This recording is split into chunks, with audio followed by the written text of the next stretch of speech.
Today I'm going to take you to 5 places that you just should not go in London, including this monstrosity.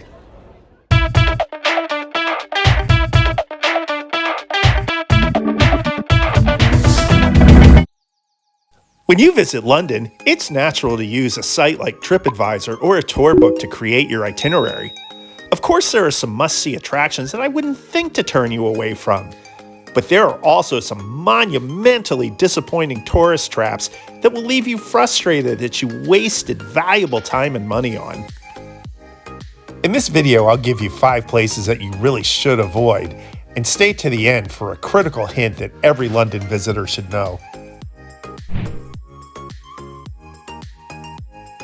Buckingham Palace sits on some lovely grounds. The walk to the palace up Pall Mall is a quintessentially British stroll. Every official royal event and celebration takes place on this recognizable street. When at the palace, you'll see the impressive Queen Victoria Memorial and several ornate gates. Green Park and St. James Parks are beautiful green spaces to walk through on a nice day. But as you approach the palace for the changing of the guard, a sense of dread comes over you. You must get there about an hour before if you're even thinking about a view at the gate. And even if you had the foresight to grab a spot on the Victoria Memorial, you'll find yourself gradually being squeezed by the growing crowd, then blocked by hundreds of extended arms with phones in front of you. When you decide you've had enough, you're out of luck. Any exit route is closed for the duration of the event.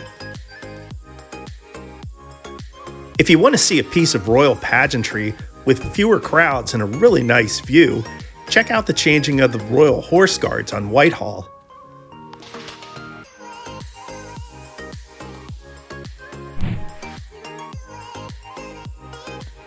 In spite of what I'm sure are great views of Big Ben and Parliament, this is an appalling waste of money that has exactly one reason for existence: to get your cash. I challenge you to find one local Londoner who would ride the eye. At £42 for walk-up tickets, a family of 4 is blowing about 3 days worth of admission to good attractions for one 30-minute ride. It should be evident from nearby traps like the Shrek Adventure and Build-A-Bear Workshop that this should be avoided. If you do insist on going to this area, please avoid the cup and ball scams on Westminster Bridge.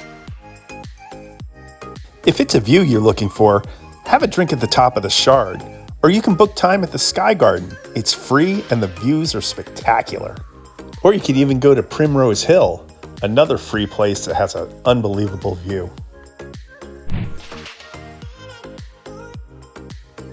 If you watch my Marylebone video, you know that I have a general disdain for the Baker Street station area, but much of my wrath is directed towards Madame Tussauds. The fact that you can bundle a ticket to this museum with a London Eye ticket should raise an enormous red flag. Let's go over the myriad of reasons that Madame Tussauds makes this list. 1. The price. Hi, did you go in? Yeah, I did. Was it worth it? No. In my opinion, no. Museums like the Victoria and Albert, the British Museum, and the Museum of Natural History are free of charge. Madame Tussauds will cost a family of 4 £160. 2. The line. I have never gone by here without seeing a line going around the block. This is a line full of cranky children and provides little cover from the weather. Did you expect this type of line when you came here? No, not exactly. And how do you feel about it now? Frustrated. Hi, where are you guys from? Norway. And did you buy your tickets ahead of time? Yes. And did you expect a line like this when you came? No. It's a really nice day. How do you feel about it right now? Well, we were hoping to go straight in and not stand a long time outside. 3. The location. This is bad for both tourists and locals. The museum is on the edge of North London, and it's a hike for tourists that requires a tube or a taxi ride to add to the expense. For the locals, the wonderful Marylebone High Street and Regent Park are nearby. The crowds and tourists that Toussaud draws to this area is very annoying. Finally, there's nothing unique about this attraction. This is one of 25 worldwide locations. You're not seeing anything exclusive. I'd rather visit actual historic sites around London than gawking at wax representations. But just to be completely fair. Did you like it? Oh, really? Yes. Oxford Street has some of the most famous department stores in London. Selfridges and Liberty anchor 1.3 miles of wall-to-wall shopping. And Selfridge's food hall is absolutely one of my favorite places to get a bite in London. But unfortunately, those high-end stores share space with rip-off candy shops, stores selling cheap souvenirs, fast food, and garbage chain clothing stores. There are more people walking erratically whilst buried in their phone screens than just about anywhere in London. Oxford Street is overcrowded, overpriced, and generally a nightmare to be on. I only go there by necessity or to cut through to better parts of town for shopping or eating. Like the boutiques and restaurants of Soho, High Street Marylebone, and King's Road in Chelsea.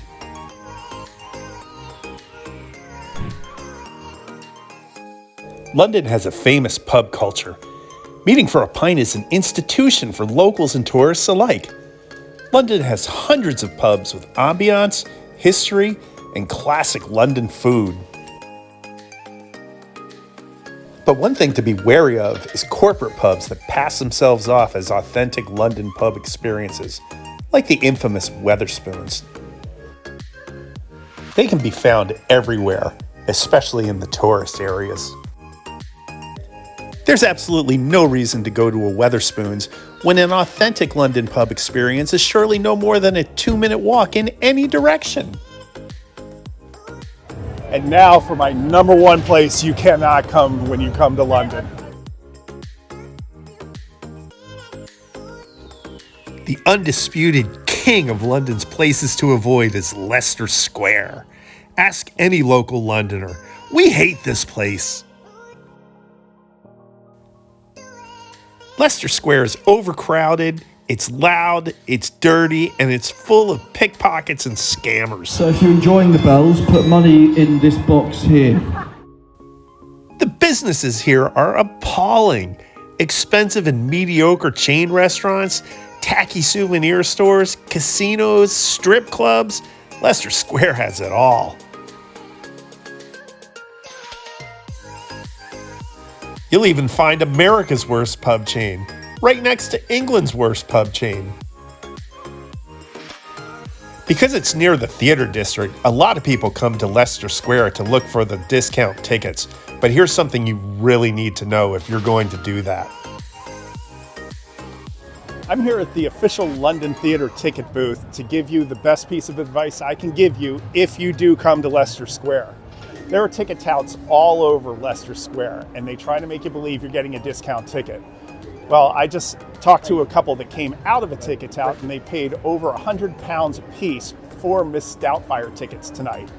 Well, I came over to this booth, and I asked them how much they are. The first thing she told me was, you don't even get discount tickets on Saturdays. They have them Sunday, and they have them during the week. So the fact she told me that right off the bat was great. And the second thing was, when she looked and she saw Mrs. Doubtfire tickets for tonight, they were for £53. So if you're coming to Leicester Square, do not go to the ticket touts, go to this booth specifically. I guess if I had to come up with one reason to come to Leicester Square, the statues of the movie characters were kind of cool. My advice, you're much better off if you find yourself in Leicester Square just to take a right and go up to Chinatown. But let's end this video on a good note and go to a really nice place. We're here in Regent Park, which is definitely a place you do want to come in London.